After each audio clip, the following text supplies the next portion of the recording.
2 días despois de que se produciran, aínda colean en Pontevedra os enfrontamentos que o sábado se deron entre os colectivos radicais do Pontevedra Club de Fútbol e a Cultural e Deportiva Leonesa.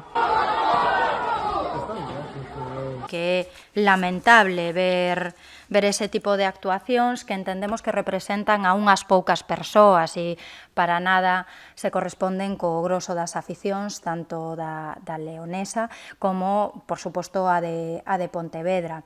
Segundo explicou a voceira do Goberno, un dos momentos máis violentos viviuse na Praza dos Peiraos antes do partido. O máis violento deles na Praza dos Peiraos, onde foi necesaria asistencia sanitaria para unha das persoas, el recibiu asistencia na propia ambulancia, se lle ofreceu o traslado no hospital e non quixo, e a partir de aí se controla a situación. Para evitar novos enfrontamentos, os dous grupos de ultras foron custodiados ata o estadio de Pasarón. Rematado o encontro, os efectivos policiais volveron escoltar os radicais da Leonesa ata o autobús.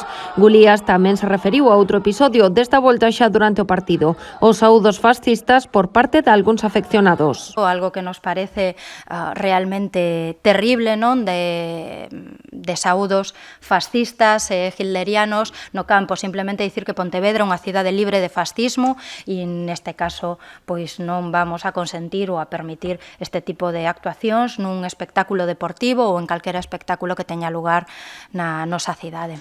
A voceira explicou que todos estes sucesos foron tratados hoxe na Xunta de Goberno local.